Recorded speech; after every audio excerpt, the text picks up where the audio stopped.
gone 8:30 and I'm in the back of my car trying to wire this up for tomorrow. I've just wired in the new charge controller, hooked it up to the solar panel socket. Only got one solar socket, one solar panel socket, yeah. That's wired up to there. I've just tested it by plugging the panel in. That lights up red. I've got green battery power, green load power, 12.4, 12.5 in there. This is upside down on the camera. All the fuses are wired up, individual fuses for each socket. That's got an inline fuse, that's got an inline fuse. That's plugged into the inverter. The inverter is going to be running through this 30 amp switch, missile launching switch, of course. I wanted that bang in the middle, but then I forgot that the batteries and the inverter sit flush with this, so I can't put that in there because it's going to protrude. I just haven't got that much clearance between the batteries. So the fan's going here externally, a 40mm fan, which is directly where it's going to be sucking air out there off the inverter, and that should suck out whatever that sucks out. And there's a gap all around here, so air's going to get in. So I've got to drill a hole there, screw that in, drill a hole here and put that switch there, because that will just fit at the end of the inverter there. And I'm talking like just fit, and it's going to sit on where that plug is above that. Yeah, there is actually no room to get a finger in any gap anywhere. Right, like I say, it's 20 to 9 and I'm loading up tonight for the prepper weekend and go to work tomorrow. I'm going straight from work. If I can get this done, well, I will get it done because I need this for the weekend.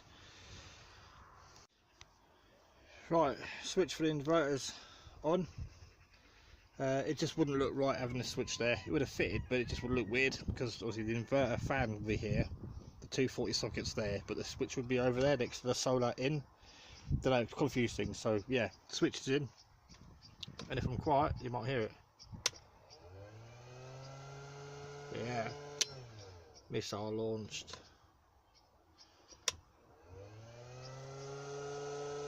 Now I'm going to wire the fan directly to them terminals here.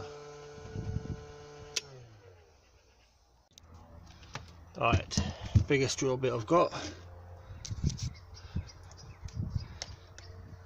Again, this is all in the back of my car. Just fits. I'm going to guesstimate a hole about there-ish. So, inverter on. Oh, let's just see. Drill is off. Inverter on.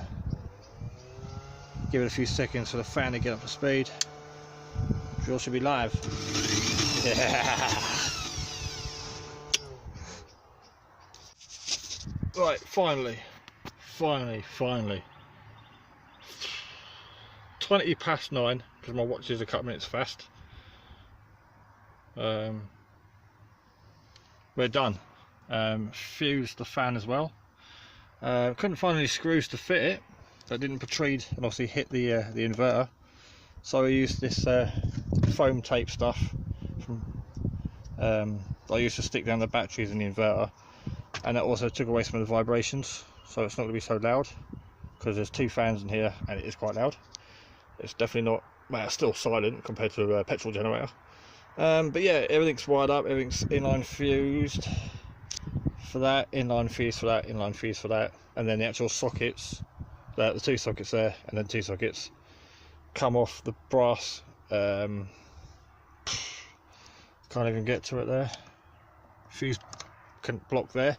So we've got two 12-volt sockets on 10 amp fuses, and four 5-volt USB ports, and they're USB ports for 2 amps fuse, I believe. Yeah, 2 amps on them, 10 amp on there, 10 amp on there. I'll be putting over 3.5 amps for it, or 7 amps, 8 amps at the most. And that's got a 2 amp fuse on there. That's got a 30 amp fuse in the plug that goes into the inverter. The inverter's got a 30 amp fuse. That's a 30 amp hour, 30 amp switch, and it's all working.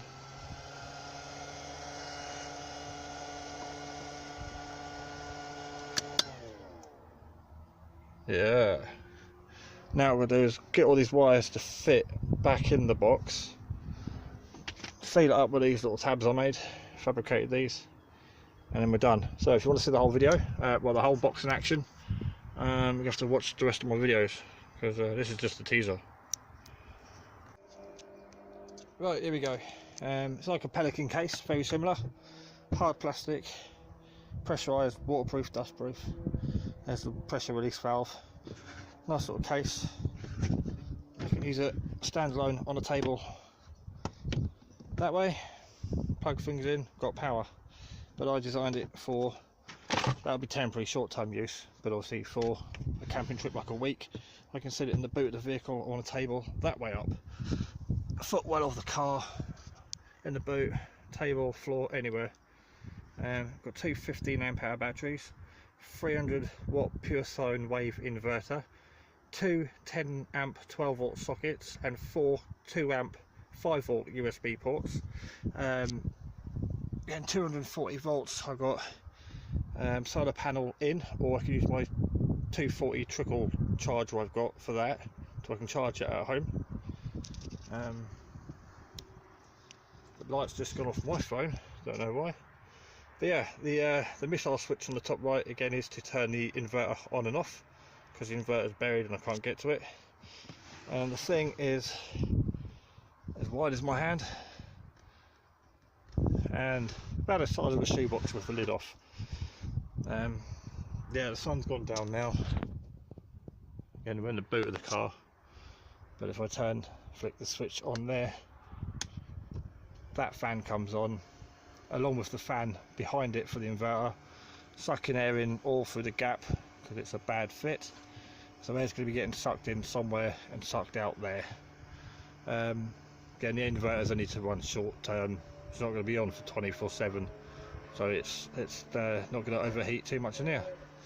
Like I said, everything's fused. Yeah, it's built outside my shed, just there. An hour here and half an hour there, and that's it. That's the finished product. So I'm going to turn the inverter off. Probably can't do this one-handed, but the case, way getting good at this.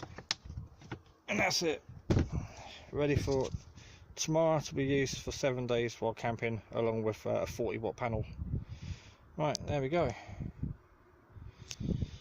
A bit more manageable than the old box I had with 2 handles. Again, if I just want to use it quickly on the floor, table, stairs, open up, it's ready to go. Got no isolation switches for these because I want them on accessible 24/7. I don't want to be people asking which switches for which or whatever. Self-explanatory, they all work, plug it in, good to go. If you want to use the inverter, use the big red switch, turn the inverter on, then turn the device on. It's done.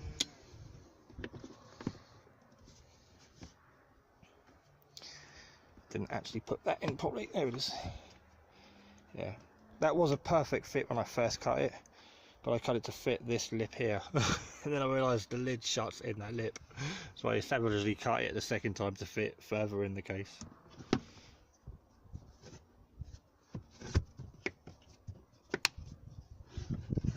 Thanks for watching.